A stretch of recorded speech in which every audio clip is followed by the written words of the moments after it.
আমাদের রান্নাঘর চ্যানেলে আপনাদের স্বাগত জানাই। আজ আবার চলে এসেছি নতুন একটা রেসিপি নিয়ে। আজ আমি বানিয়ে দেখাবো সানডের স্পেশাল দেশি বিহারি স্টাইলের মটন কারি। চলুন বন্ধুরা, রেসিপিটা শুরু করা যাক। বন্ধুরা, এই রেসিপিটা একটু অন্যরকমভাবে বানাবো। এখানে 750 গ্রাম মটন নিয়েছি। প্রথমে মটনের উপর 4টে পেঁয়াজ কুচো করে রেখেছিলাম, এবার দিয়ে দেবো। তারপর দেবো 2 চা চামচ আদা রসুন বাটা, স্বাদ মতো নুন,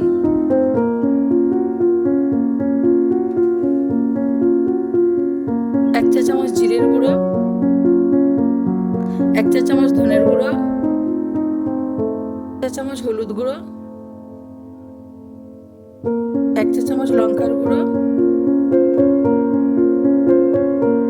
4-5টা লঙ্কা আমি কুচো করে কেটে রেখেছিলাম দিয়ে দেবো। 3টে গোটা রসুন আমি দিয়ে ভালো করে মাখিয়ে নেব।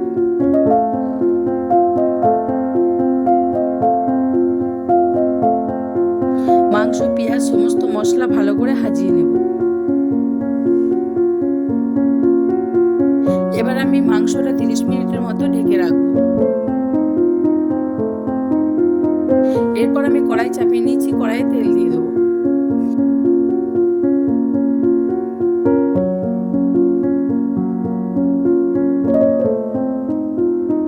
তেল গরম হয়ে গেছে, এবার গোটা গরম মশলা দেব। গরম মশলায় আমি কি কি নিয়েছি দেখুন: 2টো তেজপাতা, 4টে শুকনো লঙ্কা, একটু জিরে, একটু গোটা গোলমরিচ, 4টে ছোট এলাচ, এক টুকরো দারচিনি ও একটা বড় এলাচ। এবার তেলের মধ্যে দিয়ে একটু ভেজে নেব।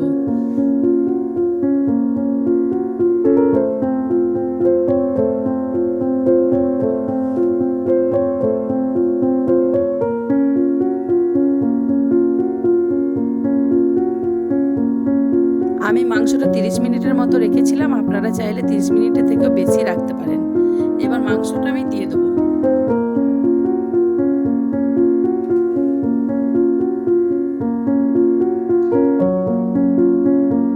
গ্যাসের ফ্লেমটা লো রেখেই মাংসটা আমি কষবো, কারণ পেঁয়াজের জলে মাংসটা আমি কিছুক্ষণ রান্না করব।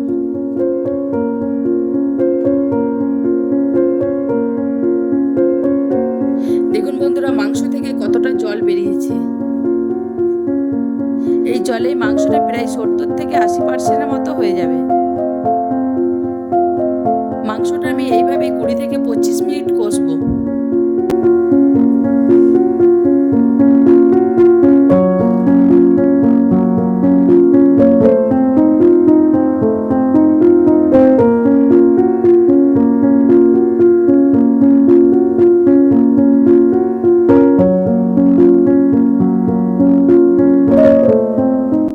বন্ধুরা, মাংসটা আমার কষানো হয়ে গেছে। আমি 1 কাপের মতো জল দিয়ে এবার প্রেসার কুকারে দিয়ে দেবো।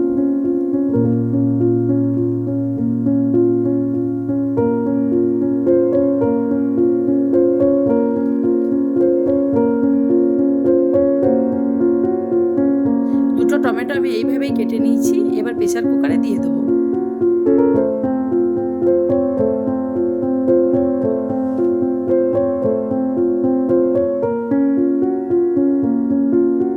প্রেসার কুকারে ঢাকনা লাগিয়ে দেবো। একটা সিটি দিয়ে গ্যাসটা বন্ধ করে 15 মিনিট প্রেসার কুকারে মাংসটা রেখে দেবো।